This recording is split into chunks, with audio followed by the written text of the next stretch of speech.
ជាដំបូងសូមជម្រាបសួរលោកគ្រូហើយសួស្តីទាំងអស់គ្នាចឹងថ្ងៃនេះខ្ញុំមក record វីដេអូតាក់ទងជាមួយនឹងDNS ដែលយើងធ្វើពីរគឺតាក់ទងជាមួយនឹង primary ហើយនិង secondary ចឹងខ្ញុំផល topology ចាស់ដែលតាក់ទងជាមួយនឹងDHCP ដែលយើងបានធ្វើហើយចឹងនៅក្នុងនេះគឺវាដូចគ្នាជាមួយនឹងការធ្វើ DHCP ដែរគឺយើងមាន3 LAN ដែលមាននៅក្នុង LAN ដែលមាននៅក្នុង network 20.0 30.0ជាមួយនឹង40.0ហើយយើងអឺមានន័យថាយើងយក server វាពីក្នុង SNOS ដែលយើងឆ្លងកាត់តាមរយៈ VMnet 1នេះដែលជា network adapter របស់យើងដែលស្ថិតនៅក្នុង IP 192.168.10.2ហើយឲ្យវាឆ្លងកាត់ចូលទៅក្នុង router មួយដែលមាន IP 192.168.10.1ដែលជា default gateway របស់យើងដើម្បីចេញទៅកាន់ដើម្បីចេញទៅកាន់ network 3ផ្សេងទៀតនៅខាង router ខាងនេះអញ្ចឹងនៅក្នុងការធ្វើតាក់ទងជាមួយនឹង DNS server ហ្នឹងដែរអញ្ចឹងខ្ញុំបានធ្វើតាក់ទងជាមួយនឹងតាក់ទងជាមួយនឹងការធ្វើដូចជា script របស់វាដែរនៅក្នុងnotepad នេះដើម្បីងាយស្រួលនៅក្នុងការធ្វើអញ្ចឹងនៅក្នុង network topology របស់ខ្ញុំគឺនៅក្នុងផ្នែក SNF គឺខ្ញុំមានតាក់ទងជាមួយនឹង device គឺយើងដឹងហើយថាយើងមាន router ដូចនិយាយពីខាងដើមអញ្ចឹងមាន IP ប៉ុណ្ណឹងហើយ primary DNS របស់ខ្ញុំគឺខ្ញុំយក192.168.10.2ដែលយើងយកវាជា master ហើយតាក់ទងជាមួយនឹង secondary DNS គឺយើងយក192.168.10.3ដែលជា slave មានន័យថាprimary នេះគឺយើងយក master មានន័យថាវាជា main DNS server របស់យើងហើយមួយទៀតគឺជា backup មានថា secondary នេះគឺទុកនៅពេលណាដែល primary វា down ចឹង secondary នឹង up ដើម្បីអឺមានថានៅតែរក្សានៅ service មួយនឹងអត់ឲ្យដាច់អូខេអញ្ចឹងនៅក្នុងនឹងដែរគឺ domain name របស់ខ្ញុំគឺខ្ញុំយកគេហៅ .local ដែលជា DNS អឺ zone ហើយអញ្ចឹងនៅក្នុងការ config គឺបែងចែកទៅជាពីរផ្នែកដោយសារតែអឺនៅក្នុងតាក់ទងជាមួយនឹងprimary គឺខ្ញុំយកខ្ញុំ config វានៅលើ CLS មួយដែលខ្ញុំមាន CLS 2គឺមានថានៅក្នុងម៉ាស៊ីនពីរផ្សេងគ្នានៅក្នុងដោយដែលបានឃើញអញ្ចឹងគឺនៅក្នុង VMware របស់ខ្ញុំគឺខ្ញុំមាន CLS 2គឺទីមួយគឺតាក់ទងជាមួយ CLS 9 machine នេះដែលដើរតួជា primary ហើយជាមួយនឹង CLS machine B នេះគឺដើរតួជាsecondary អញ្ចឹងនៅក្នុងនោះដែរគឺតាក់ទងជាមួយនឹងការ config ហ្នឹងគឺដូចនិយាយអញ្ចឹងគឺបានចែកជាពីរអញ្ចឹងតាក់ទងជាមួយនឹង part A នេះគឺយើងនិយាយតាក់ទងជាមួយនឹង primary DNS ដែលស្ថិតនៅលើអឺ machine A របស់ខ្ញុំដែលខ្ញុំនឹងបានបង្ហាញមុនហ្នឹងអញ្ចឹងនៅក្នុងការ config ទៅលើ machine A machine B ហ្នឹងគឺតាក់ទងជាមួយនឹងកន្លែងហ្នឹងគឺយើងត្រូវចូលទៅក្នុងnetwork របស់វាគឺត្រូវ command mntui ហ្នឹងដើម្បីចូលទៅ set network របស់វាអញ្ចឹងនៅក្នុងការ set network ហ្នឹងគឺយើងបាន set IP address របស់វាគឺ192.168.10.2ដូចតែបានភាសាខាងលើគឺយើងជា primary DNS គឺយើងយក network វានៅក្នុង IP ប៉ុណ្ណឹងហើយ gateway វាប៉ុណ្ណឹងហើយ DNS server គឺ DNS របស់ YouTube យើងយក8.8.8សិនទៅតមកកន្លែងហ្នឹងយ៉ាអញ្ចឹងកន្លែងហ្នឹងដូចជាមួយនឹងនេះដែរទេខ្ញុំនឹងបង្ហាញតិចដែរអញ្ចឹងNMTUI គឺយើងចូលមកគឺនឹងចូលនៅក្នុង edit connection ហ្នឹងអញ្ចឹងដោយសារយើងបានធ្វើហើយយើងទៅអួយនៅក្នុង ENS 244ហ្នឹងអញ្ចឹងនៅក្នុងហ្នឹងអ្នកដែលបាននិយាយអញ្ចឹងគឺយើងយក IP address របស់វា192.168.10.2ជាមួយនឹង gateway 1ហើយ DNS server របស់វាគឺ8អញ្ចឹងកន្លែងហ្នឹងគឺវាអត់មានអីថ្មីទេវាដូចជាមួយនឹង DHCP ដែលយើងបានធ្វើហើយដែរអញ្ចឹងកន្លែងហ្នឹងវាមានតែប៉ុណ្ណឹងអូខេអញ្ចឹងចំណុចបន្ទាប់ទៀតគឺតកតងជាមួយនឹងការ ping ទៅលើមានន័យថាយើង restart network manager ដើម្បីអាចឲ្យវាទទួលបាននៅnetwork ថ្មីហ្នឹងដែលយើងទំ set ហើយខាងលើហ្នឹងនេះកន្លែង system CTL restart network manager ហ្នឹងអញ្ចឹងអឺដើម្បីអាចដឹងថាយើងបង្កើតនៅnetwork ថ្មីហ្នឹង vì ai scoreនៅអីផ្សេងទៀតបានlàយើងអាច ping មួយទៅយើងអាច ping តកតងជាមួយនឹង ជាទូទៅអានេះដោយសារតែខ្ញុំ config ឲ្យអស់ហើយអញ្ចឹងខ្ញុំគ្រាន់តែចូលមកបញ្ចូលឡើងវិញទេមុនដំបូងយើងអាច ping ទៅអត់ដាល់យើងអាច ping អត់ដាល់ដោយសារតែការយើងធ្វើ DHCP ហ្នឹងគឺយើងបានពីគេយើងបានមានន័យថាយើងបានroute យើងបានប្រើ route default route នេះមានន័យថាយើង route ពីយើង route ដែលប្រើឲ្យវាទៅតាមអីគេ192.168.10.1ដោយសារតែហ្នឹងជា gateway របស់ router ការយើង config តាក់ទងជាមួយនឹង DHCP ចឹងមានន័យថាវាអាច access ទៅកាន់អ៊ីនធឺណិតបានទេដោយសារតែអ៊ីនធឺណិតគឺវានៅ192.168.100ដោយសារ Wi-Fi នេះរបស់ខ្ញុំគឺវាក្បាលចុច100អញ្ចឹងមានថាពេលដែលយើងអាចឲ្យវា default route វាទៅតាម10.1ទៅអញ្ចឹងពេលដែលវាចាប់ផ្ដើម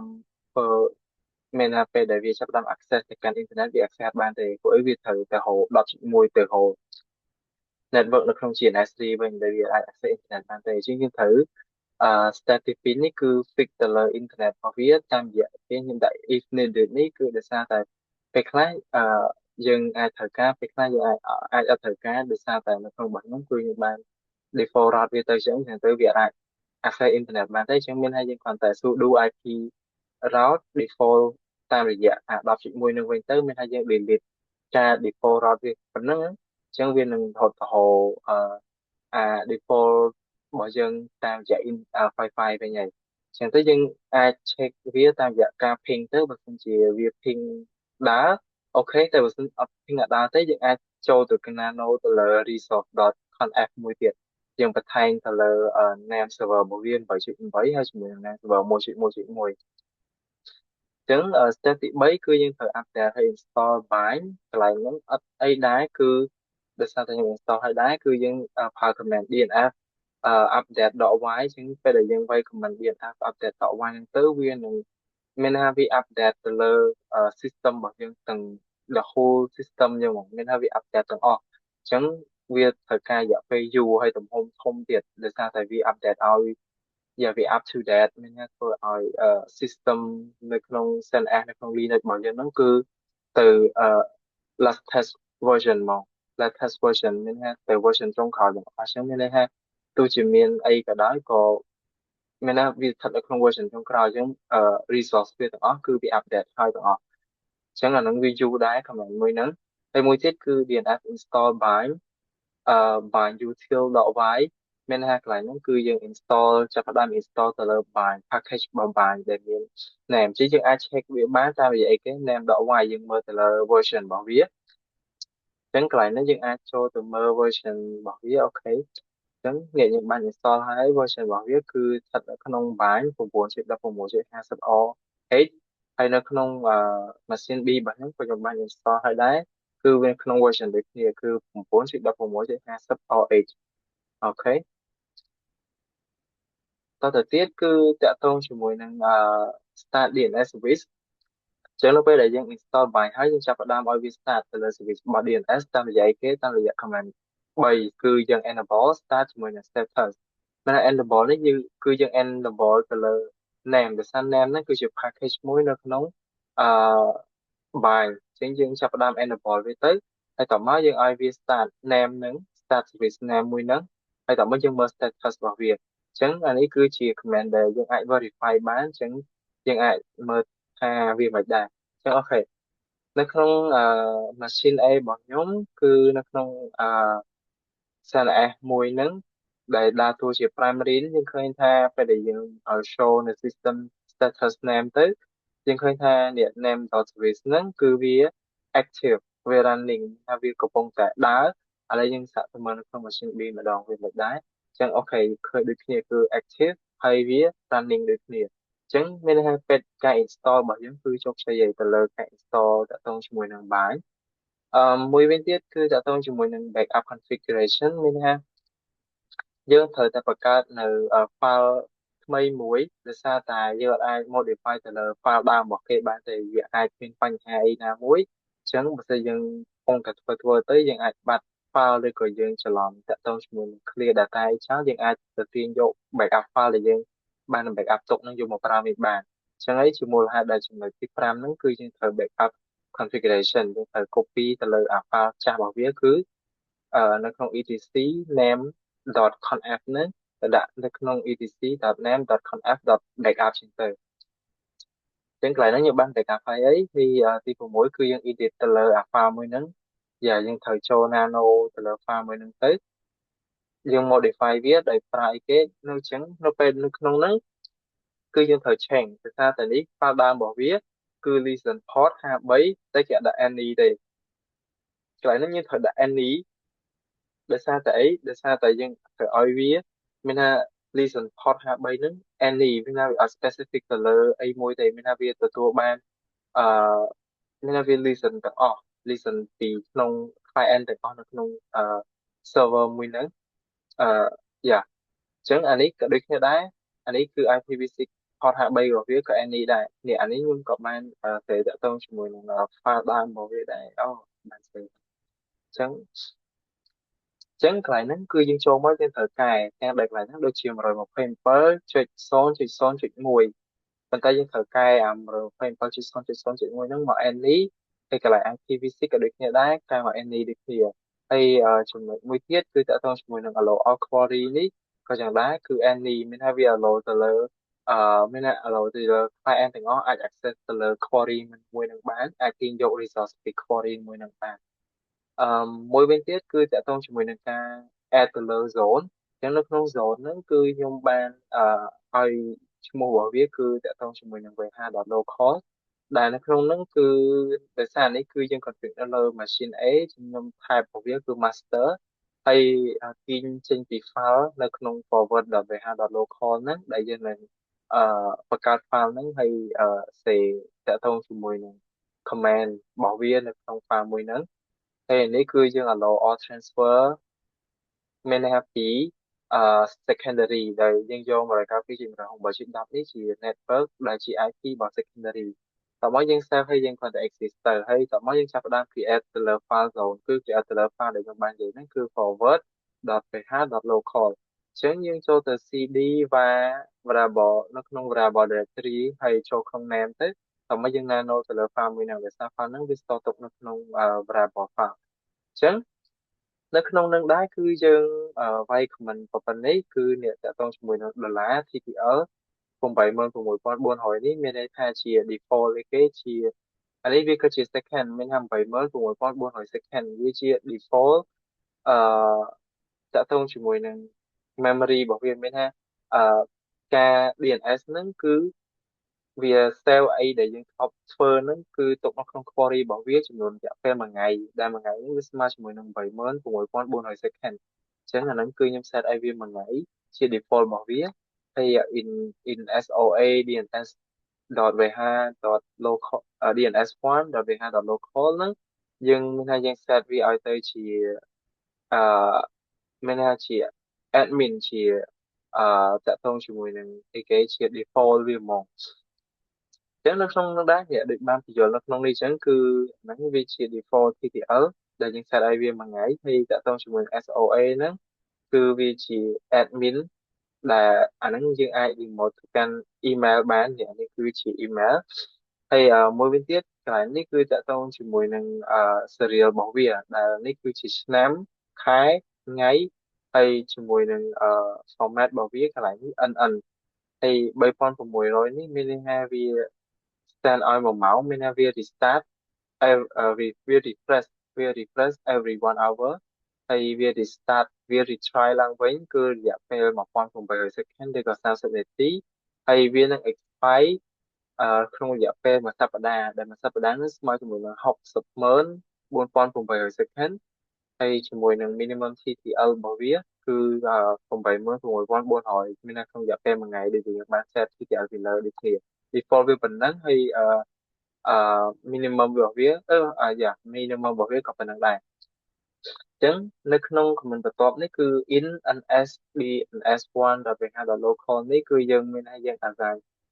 តាក់ទងជាមួយនឹង domain name ទី1គឺយើងបើសិនជាយើង type dns1.vh.local ទៅវានឹងរត់ទៅរកអីគេវានឹងរត់ទៅរកទៅលើ DNS1 ដែល DNS1 របស់យើងគឺអីគេគឺនៅក្នុងនេះ គ្នា in A អ្នក DNS1 របស់យើងគឺ192.168.10.2ហើយនេះ DNS2 របស់វាគឺ192.168.10.3ដែលនេះគឺជា master ជា slave ឬក៏ជា primary and secondary ដូចគ្នាហើយបើសិនជាយើង type www.vh.local វានឹងហត់មកហៅកន្លែងនេះដែលវាជាអីគេវាជា DNS ផងដូចគ្នាឬក៏ server ក៏ហត់មក10.2ដូចគ្នាអូខេអញ្ចឹងនៅក្នុង step ទី8គឺយើងគ្រាន់តែ set permission របស់វាទេតាមរយៈ cron root name ហើយយើងចូលទៅក្នុង file មួយនេះហើយយើងគ្រាន់តែយើងប្រើ command ប៉ុណ្្នឹងទៅមានយើង set permission ឲ្យទៅលើ user មួយហ្នឹងតែ9គឺយើង verify ទៅលើ configuration របស់វាតាមរយៈ name check conf នេះបើសិនជាអឺបើសិនជាយើងប្រើ command ហ្នឹងទៅវាមាន load អីមកចឹងមានថាយើងខុសហើយតែបើសិនជាយើងប្រើ command ហ្នឹងទៅវាអត់មាន load អីមកទេមានន័យថាការ configuration តាក់ទងជាមួយ name របស់យើងគឺត្រូវហើយនៅក្នុង name ហ្នឹងគឺយើង config ត្រូវអឺមហើយមួយវិញទៀតគឺ command name check zone វាហៅដល់ local នេះគឺយើង check ថាយើងអាពីរនេះគឺយើង check ថាយើងប្រើតាក់ទងជាមួយ name ហ្នឹងត្រូវឬក៏អត់ចឹង command នេះបើសិនជាវាត្រូវគឺវានឹង expect ថាវានឹងចេញមក OK យើងនឹងអាចឃើញពាក្យថា OK នៅក្នុង result របស់វាហើយ step ចុងក្រោយនៅក្នុងmachine A ហ្នឹងគឺយើងគ្រាន់តែ restart ទៅលើ DNS ទៅតាមរយៈអីគេ systemctl restart name ហើយយើង enable ទៅលើ name របស់វាទៅនិងចំណុចចុងក្រោយគឺយើង open firewall ដើម្បីធានាបានថាការមានន័យថា network មួយហ្នឹងគឺអត់ត្រូវបានរំខានដោយ firewall ដោយសារការរាំងស្ទប់ទៅលើ network មួយហ្នឹងឯងអញ្ចឹងយើងប្រើ command នេះដូចជាមួយនឹងការ DHCP ដូចគ្នាហើយ part B នេះគឺតកតងជាមួយ secondary DNS ដែលខ្ញុំប្រើនៅក្នុងVM machine B របស់ខ្ញុំគឺក្នុង step ទី1គឺវាដូចគ្នាជាមួយកន្លែងនោះដែរគឺយើងយកចូលទៅក្នុង NMTUI ទៅហើយយើង set network វាដូចគ្នាយើងធ្វើprocess ដដែលទេគឺបើសិនជាវាចូលអ៊ីនធឺណិតអត់បានយើងត្រូវ fix វាតាមរយៈការអឺ sudo root របស់វាដដែលទេដោយសារតែយើងប្រើ default gateway វាតែមួយគឺ192.10.168.1ដូចគ្នាហើយនេះគឺជាការ install របស់វាក៏ដូចគ្នាយ៉ាងនិយាយទៅដូចគ្នាខ្ញុំក៏បាន show កន្លែងហ្នឹងក្នុង machine B ដូចគ្នាដែរហើយយើងចាប់ផ្ដើម start នៅ service DNS របស់វាតមកយើងចាប់ផ្ដើម backup configuration ហើយ edit ទៅលើ filename.conf ហ្នឹងអញ្ចឹងនៅក្នុងនេះគឺយើងគ្រាន់តែ modify ពី loopback យ៉ាង IP របស់ loopback 127.0.0.1នេះបដូរទៅ any ហើយ IPv6 របស់វាក៏បដូរទៅ any ដូចគ្នាមួយវិញទៀតគឺតើតើជាមួយនឹង allow all query នេះគឺយើងឆ្ខាំងវាទៅ any ដែរហើយតើតើជាមួយនឹងកន្លែង zone របស់វាគឺយើង zone របស់វារៀងខុសពីកន្លែងមុនបន្តិចដោយសារតែកន្លែងនេះយើងប្រើវាហៅដល់ local ដូចគ្នាប៉ុន្តែ type របស់វាយើងយកជា slave ហើយយើងត្រូវដាក់ IP របស់ master ដែរគឺ192.168.10.2មានន័យថា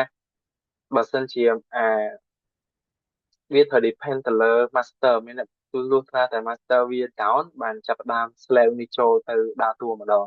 ញ្ចឹងនៅក្នុង file របស់វាក៏ដាក់ឈ្មោះដូចគ្នាដែរគឺ slave plus forward.vh.local ដូចគ្នាអញ្ចឹង self exist ទៅអញ្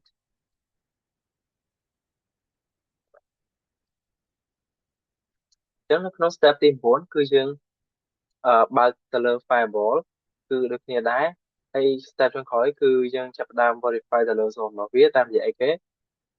ការ check ថាតើ zone ដែលយើងបាន download automatically ហ្នឹងវា success ឬក៏អត់អញ្ចឹងនៅក្នុងហ្នឹងគឺយើងចូលទៅក្នុងអឺ ls var name slave ទៅអញ្ចឹងឥឡូវយើងសាកចូលមើលកន្លែងហ្នឹងតិចទៅនៅក្នុង machine B របស់យើងគឺអញ្ចឹងយើងអាចឃើញថាវាមាន forward.vh.local មាន file មួយហ្នឹងឥឡូវយើងសាកget file មួយហ្នឹងមើលអឺអូខេអញ្ចឹងសាក sorry អញ្ចឹងយើងសាក get file មួយទៅខាងអញ្ចឹងដោយសារតែ file ហ្នឹងវា edit បាត់ហើយយើងអាចមើលឃើញបានត្រឹមតែប៉ុណ្្នឹងប៉ុន្តែ at least យើងដឹងថានៅក្នុង file ហ្នឹងគឺវាមានអឺវាមាន exist វាមានវាដូចអីដែល expected ថាវាមាន file មួយហ្នឹងនៅក្នុងហ្នឹង ហើយយើងអាចមើលទៅលើ file មួយនឹងបានយើងនឹងឃើញការ record របស់វាប៉ុន្តែវាបាននេះគេវាបាន encrypt អស់ហើយអញ្ចឹងឥឡូវហ្នឹងគឺចូលទៅដល់ step ក្នុងការ testing ម្ដងអញ្ចឹងជាការ testing គឺយើងអាចមើលនៅក្នុង GNS3 សិនដោយសារតែអាហ្នឹងគឺវាធ្វើមកកាន់ GNS3 អញ្ចឹងអានេះគឺតែមួយទេគឺដោយសារតែខ្ញុំនៅតែប្រើ service តាក់ទងជាមួយ DHCP ដដែលអញ្ចឹងដើម្បីទទួលបាន IP របស់វាយើងត្រូវតែ IP DHCP ដើម្បីទទួលនឹង IP ឥឡូវនេះយើងបាននៅក្នុងPC2 ឥឡូវកំពុងតែធ្វើ process Dora អញ្ចឹងឥឡូវអូខេឥឡូវវាបានIP ពី DHCP ហើយឥឡូវសាក show IP មកថាវាមានអីពីក្នុងហ្នឹងអញ្ចឹងនៅក្នុងហ្នឹងគឺ PC2 ហ្នឹងវាចាប់បាន IP network 20.12 gateway 20.1ហើយ DNS របស់វាមានពីរគឺ10.2ជាមួយនឹង10.3អញ្ចឹងយើងឃើញថាវាបានមកហើយដូចអីដែលយើងបាន config ហើយ DHCP server របស់វាគឺ10.2អឺ domain name គឺ vh.local អូខេឥឡូវយើងសាកping តាក់ទងជាមួយតាក់ទងមួយ net person 192.168.10.2ដែលជា IP របស់អីគេរបស់primary របស់យើងឥឡូវយើងឃើញថាវាដើរអូខេទៅសាក ping secondary ម្ដង0.3អូខេ secondary ក៏ដើរដែរឥឡូវយើងសាក ping តាក់ទងជាមួយនឹងDNS domain name ម្ដងថាតើវាដើរឬក៏អត់ឥឡូវយើងសាកផ្ដើមពី www.reha.local អូខេក៏ដើរដូចគ្នាឥឡូវយើងសាកតាក់ទងជាមួយនឹងDNS1.reha.local អូ sorry ping sorry ping DNS1.reha.local អូខេក៏ដើរដូចគ្នាអញ្ចឹងមានន័យថា DNS ដែលយើងបាន config ហ្នឹងគឺវាត្រូវហើយឥឡូវយើងសាកtool មួយទៅ DNS2.local ដែលជាsecondary របស់យើងដើរឬក៏អត់អូខេក៏ដើរដែរយ៉ាអញ្ចឹងឥឡូវយើងសាក test ទៅលើម៉ាស៊ីនផ្សេងទៀតមកដោយសារនេះនៅក្នុងnetwork 20.0ឥឡូវសាកនៅក្នុង172នេះម្ដងមកវាមិនវិញអញ្ចឹង IP DHCP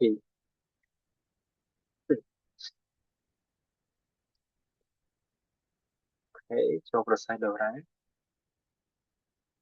ឥឡូវយើងសាកscroll IP វាទៅវាទទួលបានអីគេគឺ IP របស់វាគឺអឺយ៉ាវាមាន DNS 10.2.3ដូចគ្នាហើយតាក់ទងជាមួយនឹង domain name ក៏ចឹងដែរចាឥឡូវយើងសាក ping ទៅ ping អឺ dns1.local ដូចគ្នាទៅអូខេក៏ដើរដែរអញ្ចឹងមានន័យថា comment ផ្សេងទៀតក៏ដើរដែរអូខេអញ្ចឹងយើងឃើញថាការ config តាក់ទងជាមួយនឹង DNS របស់យើងគឺដំណើរការជាធម្មតាឥឡូវយើងសាកចូលទៅក្នុង terminal ម្ដងមើលថាតើវាដើរឬក៏អត់ឥឡូវយើងសាក show អឺ IP config slash all ទៅអញ្ចឹងនៅក្នុងនេះយើងអាចមើលឃើញតាក់ទងជាមួយនឹងnet VM net 1ដោយសារយើងប្រើ adapter VM net 1អញ្ចឹងនៅក្នុងហ្នឹងយើងអាចឃើញថាDNS server របស់វាគឺ0.2.3 default gateway 10.1 DHCP server របស់វា10.2ហើយyeah connection DNS របស់វាគឺ vh.local ឥឡូវយើងសាកធ្វើការ ping មកសាក ping www.vh.local មួយដើរអូខេដើរឥឡូវសាក ping តកតងជាមួយនឹងDHCP no no DNS 1.vh.local ថាវាដើរឬក៏អត់ក៏ដើរដែរហើយសាក ping DNS2.vh.local ដូចគ្នាអូខេដើរទាំងអស់អញ្ចឹងមានន័យថាយើង config អូខេឥឡូវយើងសាកចូលមកមើលការ testing មួយផ្សេងទៀតគឺតាក់ទងជាមួយនឹងអឺយើងសាកបិទវា យើងប្រើ command នេះdict 122នៅលើserver ទាំងពីរតើវាឃើញដូចគ្នាឬក៏អត់អញ្ចឹងឥឡូវយើងសាកចូលមកក្នុងCNA របស់យើងគឺយើងឃើញ result របស់វាឃើញចានេះតាក់ទងជាមួយវាប្រើ192 108.10.2 វាហាដល់ local អញ្ចឹងយើងមើលនៅក្នុងម៉ាស៊ីន B ម្ដងវានៅក៏ដូចគ្នាដែរទាំងតែ IP របស់វាគឺ10.3ទេប៉ុន្តែគឺវាវាមានថា reason មកវាលុបដូចគ្នាមានថាពេលអឺធម្មតាគឺវាហត់ចូលទៅក្នុងprimary លុះត្រាតែ primary down បានវាចូលមក secondary អញ្ចឹងមានថាបើសិនជាឧទាហរណ៍ថាយើងstop service របស់វាទៅលើprimary អញ្ចឹងកន្លែងហ្នឹងវា system stop name ទៅលើ primary មកថាតើវាមិនវិញហើយយើងសារstop service ទៅលើ primary ទៅអូ sorry ដោយសារតែខ្ញុំបាត់ចង់ឲ្យវាថាពេលក្នុងការបាយអញ្ចឹងឥឡូវយើង stop ហើយឥឡូវយើងសាកsystem CTL status name អូខេអញ្ចឹងវាអត់មាន load តាក់ទងជាមួយនឹងactive running ទៀតទេប៉ុន្តែនេះ inactive វា dead បាត់ហើយអញ្ចឹងមានថាយើងបាន disable វាបាត់ហើយឥឡូវយើងសាកប្រើ comment ដដែលតាក់ទងជាមួយនឹងDG នេះម្ដងគឺវាអត់មាន load អីទេដោយសារតែ name ហ្នឹងគឺយើងបាន disable បាត់ហើយប៉ុន្តែនៅក្នុងនេះវិញបើសិនជាយើងប្រើ comment មួយហ្នឹងគឺអឺមានថាវាដាច់ដូចគ្នាអញ្ចឹងយើងត្រូវ testing វាតាមរយៈអីគេយើងនឹងប្រើ NS នេះ NS lookup នេះនៅក្នុងvh.local 168192.168.10.3ហ្នឹងបើសិនជាវានៅតែ return ទៅលើ IP 10.2ទេមានន័យថាយើង config ហ្នឹងគឺត្រឹមត្រូវហើយអញ្ចឹងឥឡូវយើងសាកអូខេយើងអាចឃើញថានេះ address នេះ server គឺ10.3 address 192.168.10.3 port 53 name របស់វាគឺ www.vh.local ហើយ address របស់វាគឺ10.2អញ្ចឹងយើងឃើញថាវាពិតជាត្រឹមត្រូវមែនអញ្ចឹងការ config របស់យើងគឺជោគជ័យក្នុងការធ្វើ DNS តាក់ទងជាមួយនឹង primary និង secondary អញ្ចឹងវីដេអូរបស់ខ្ញុំមានតែប៉ុណ្្នឹងទេអរគុណលោកគ្រូនិងអ្នកទាំងអស់គ្នាដែលបានស្ដាប់